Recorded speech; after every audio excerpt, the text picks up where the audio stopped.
একটু করে একটু মানে লেখালেখির হাত আছে তো মান্নানের সাথে তার বেশ খাতির হয়ে গেছে।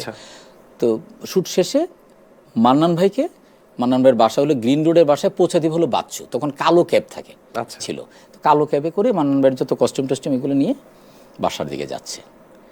পান্থপথ সিগন্যালে পুলিশ আটকাইছে, বেশ রাত ছিল 12টা 1টা এরকম।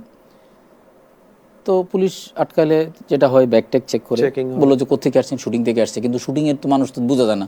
আব্দুল মান্নান সাহেব মানে শুটিং তো মানে কি শুটিং বা কি নায়ক নায়িকাকে, এখন তো আব্দুল মান্নান সাহেবকে দেখে তো আর ওই পুলিশ হয়তো চিনেই নেই, বাচ্চুকেও চিনে না, তখন ক্যামেরার পিছনে কাজ করে। ব্যাগ চেক করে কস্টিউমের মধ্যে একটা খেলনা পিস্তল পাইল। তো খেলনা পিস্তল পাইলো, তো পিস্তল থেকে বলে আসল না নকল? বাচ্চু বলে ভাই এটা নকল পিস্তল, আমাদের শুটিং এর ছিল। পুলিশ বন্দুক ধরে জিজ্ঞেস করছে আসলে নকল, পুলিশের জ্ঞান সম্বন্ধে একটু সন্দেহ হলো। না পুলিশ তার জ্ঞান দিয়েই হতো বলছে, পুলিশ তো ওনার জ্ঞানেই বলছে হয়তোবা। যাই হোক, এইটা আমাদের মূল পয়েন্ট না। তো ঠিক আছে, ওকে। মান্নান ভাই হঠাৎ করে বলে, বাচ্চু আমার সাথে তো পিস্তলের সংশ্লিষ্টতা কোনো সিন নেই, তাহলে আমার ব্যাগে কেন আসবে পিস্তল? পুলিশ বলে এই গাড়ি থামান।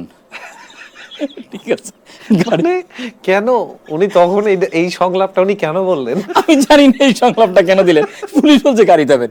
এখন বাচ্চুকে জিজ্ঞেস করছে ওনার সাথে নাকি কোনো সিন নাই, তাহলে পিস্তল কেন এখানে আসলো? পুলিশ আবার সন্দেহ করতেছে এটা কি আসল পিস্তল নাকি নকল পিস্তল। এখন তো আরেক ঝামেলা, আমি আবার এই পিস্তলটা আবার কিনে নিছিলাম 3200 টাকা দিয়ে। যে পিস্তল এটা যে সিনেমায় টিনেমায় দেখি খুব নকল মনে হয়, এই পিস্তলটা যাতে অরিজিনাল মনে হয়। এই কাজ আমি করছিলাম।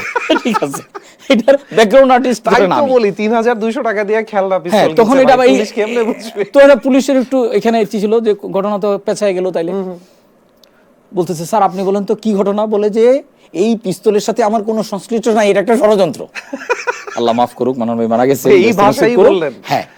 এখন বাচ্চু তো কট, বাচ্চু তার মনে পুলিশে ধরে নিবে।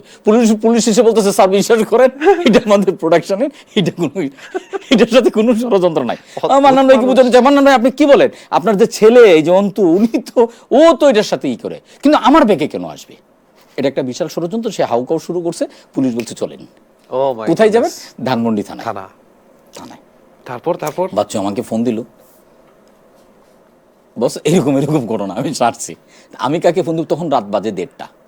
আমাকে তখন এটাতে তারিনাপাও ছিল আর্টিস্ট। আচ্ছা, তারিনাপা আমাকে লিফট দিবে, সে ধানমন্ডি যাবে, আমি থাকি তখন পরিবাগ, আমাকে সে পরিবাগে লিফট দিবে। আচ্ছা, ওই দিক দিয়ে যাবে।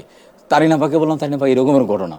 বললো যে জীবন তুই হচ্ছে আমারও তো বাসায় যেতে হবে, কালকে শুটিং আছে, আমি হচ্ছে একটু চলো না তোমার চেহারা দেখে। হ্যাঁ বললো বাবা, মানে আসছে না একটা খুব, মানে এমন না যে বিপদ থেকে পাশ কাটা যাবে।